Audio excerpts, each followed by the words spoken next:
अस्सलामुअलैकुम and good evening. आज की इस पांचवी वीडियो में एक बार फिर से खुशामदीद। और हमेशा कहता हूँ कि ज़िंदगी की घड़ी इसी उम्मीद पे टिक टिक कर रही है कि एंजॉय करते होंगे आप लाइफ को और मोटिवेटेड होंगे।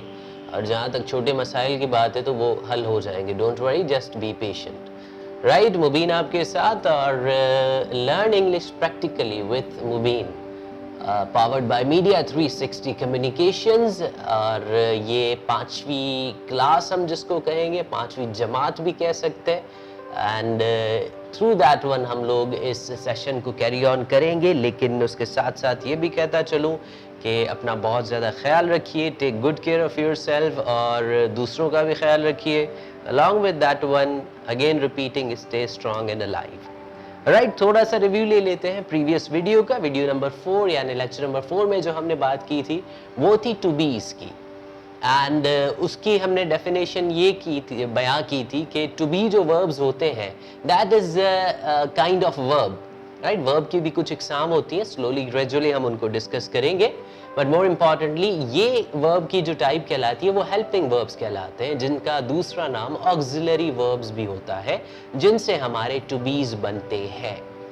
रीजन कि हम इस टेंस में एक्शन वर्ब इस्तेमाल क्यों नहीं करते, द रीजन इज इसमें हमने ये नहीं बताना that what subject is doing या व्हाट सब्जेक्ट डज। हमने ये बताना है कि what subject is the condition and state.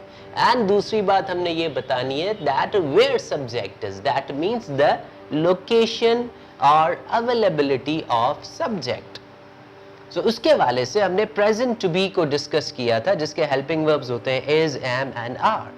Again giving you the example, for example you are watching this video at your home. आप अपने घर पे बैठे हुए इस वीडियो को देख रहे हैं, तो आपकी एग्जिस्टेंस कहाँ पर है? अपने घर पर है।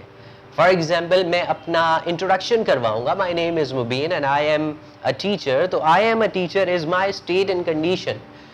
तभी हम स्टेट में अक्सर औकात कंडीशन शो करने के लिए प्रोफेशंस भी इस्तेमाल करते हैं। समटाइम्स हम ऑब्वियसली अपना जेंडर मेंशन करने के लिए भी इस्तेमाल करते हैं, अपना रिलेशन भी, I am a brother, I am a father, I am the cousin, ये सारी चीज़ें भी उसमें आ जाती हैं। Let's talk about the second tense that is called past. But उसकी टू बी डायमेंशन समझना बहुत ज़रूरी है। उसमें और प्रेजेंट टू बी में और पास्ट टू बी में सिर्फ एक फ़र्क होता है, they carry the same definition, the difference is only of helping और ऑक्सिलरी वर्ब्स। राइट, जैसे हमने प्रेजेंट टू बी में ऑक्सिलरी वर्ब्स जो डिस्कस किए थे that was is, am and are. And right after that past to be को हम पहले डिस्कस करेंगे आज, and later on future to be discuss होगा। Simply past to be tense वही बात, स्टेट एंड एग्जिस्टेंस शो करता है, बट जैसा कि हेडिंग में होगा past to be, that means in previous time. What subject was and where subject was, मतलब सब्जेक्ट की पास्ट में लोकेशन कहां पर थी या सब्जेक्ट की पास्ट में कंडीशन क्या थी। फॉर एग्जाम्पल कंडीशन या स्टेट की बात करें, I was a boy in my childhood. Obviously सभी छोटे बच्चे होते हैं, I was a child in my childhood, so that was my condition in the past time. या यूं कहूं, I was a student of school. Early age में obviously हम सब स्कूल ज्वाइन करते हैं, तो ये हमारी कंडीशन है।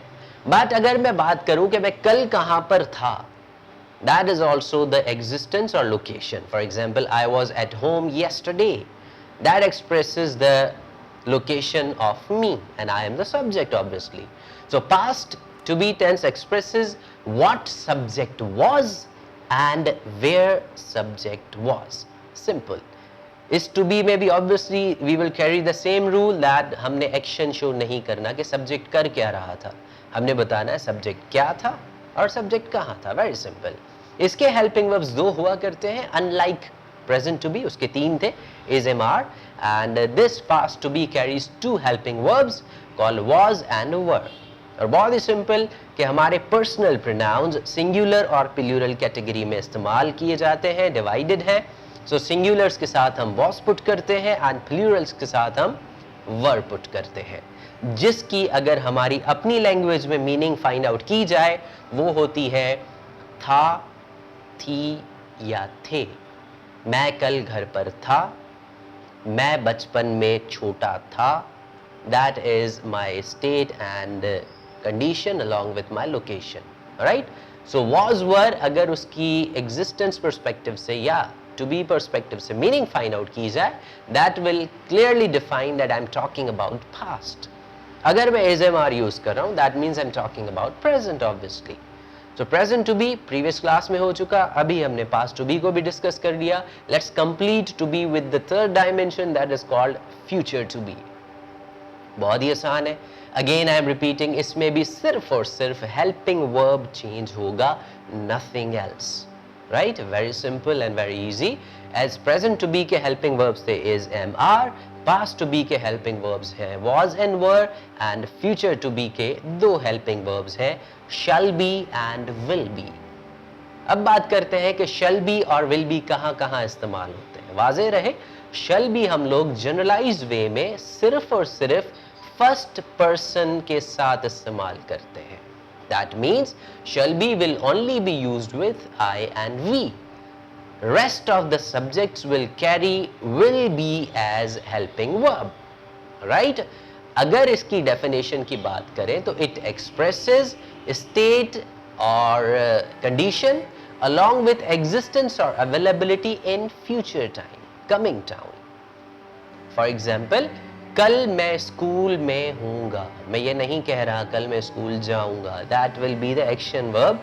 वाज़ेह रहे to be's में हम action verbs हरगिज़ यूज़ नहीं करते. So in a very simple, in a very easy manner, you have to understand it shows the state and existence. यानी हमारी हालात या हमारी मौजूदगी, ये to be का काम होता है. That's why we call them verbs to be, because they only express the state and condition, nothing more. They do not express the activities or actions. वो फिर हम अगले tenses में definitely discuss करेंगे.